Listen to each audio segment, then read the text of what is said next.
Kita mo ba yan? Hindi mo kita yan, ah. Hindi kita ng camera yun, may harang ng mga sasakyan eh.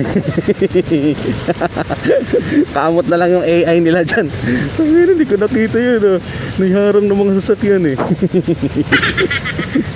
Siguro pag nandun sa may gilid na yun, nag-gutter, siguro makikita yung plaka kasi siyempre ay iba.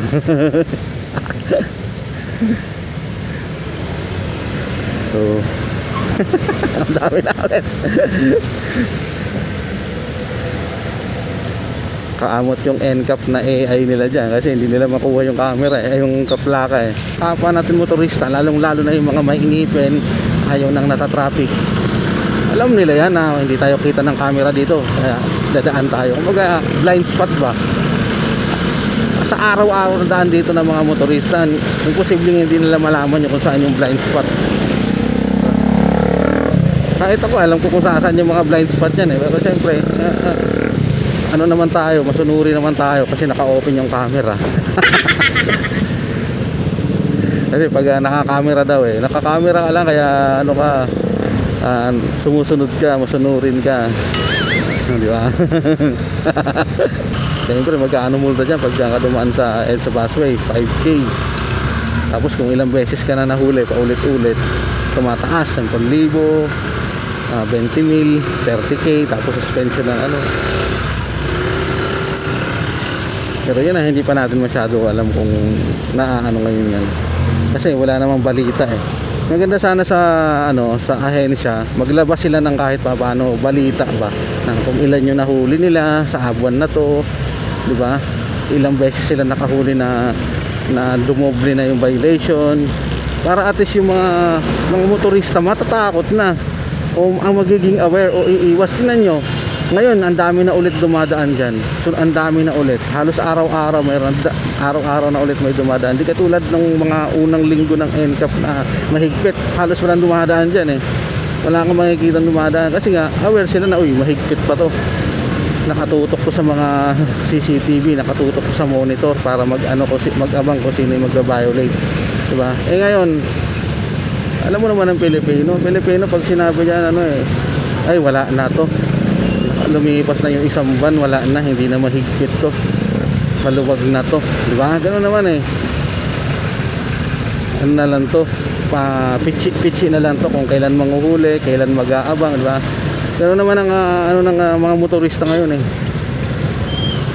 Kaya dapat sa ahensya, dapat naglalabas sila ng ano eh, ng balita na ilan ang nahuli nila na dahil sa NCAP,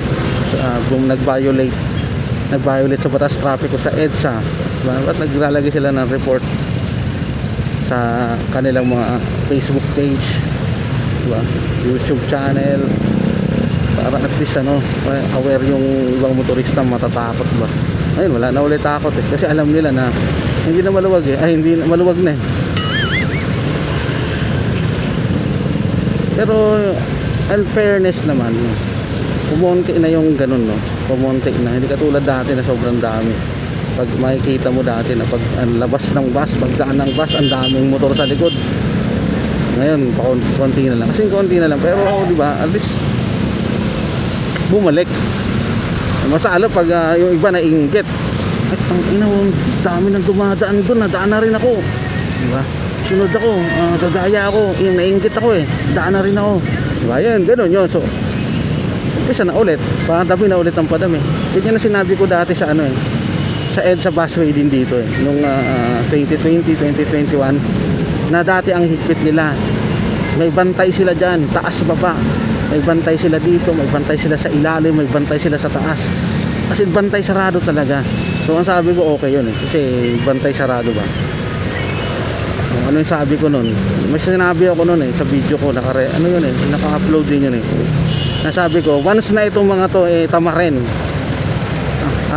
ibig sabihin na maging madalang na yung pagbabantay, babalik na ulit sa dati ano. Yun nga, bumalik na sa dati hanggang sa ano nila, ginawa nila dahil paulit-ulit, marami yung ginawa nila, tinaasan nila ng 5,000 yung multa, from 1K to 5,000 na, kasi wala nang takot eh, ang dami eh.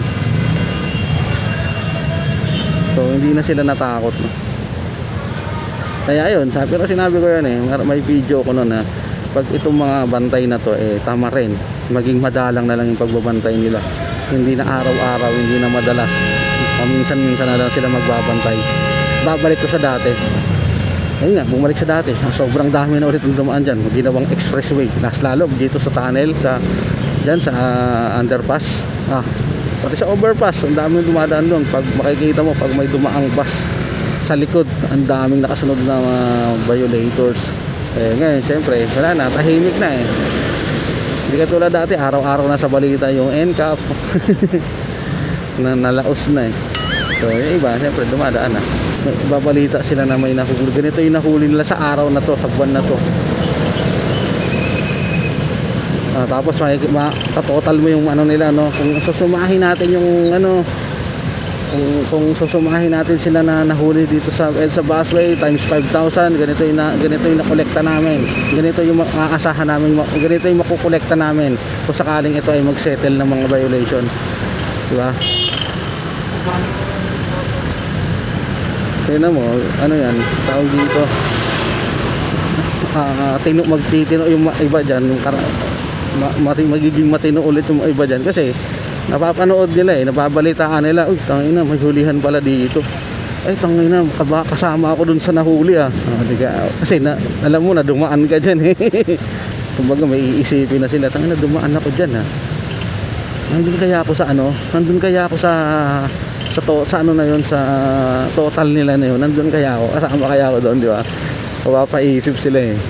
Ayun na, ayoko muna dumaan dyan kasi pag sa susunod na buwan nandun ulit yung total ko, ay yung ano ko, baka 10,000 na kasi tumataas ng 5,000 dyan pag ano eh, tumataas ng multa pag ilang beses ka nakadaan ilang beses ka nahuli. Yun, magandang umaga. So ngayon ay September 1, 2025. So ngayon ay Monday morning, so maulan. So siyempre sa mga kapwa natin motorista manatiling alerto, maingat at kalmado lagi sa mga biyahe nyo. Peace out.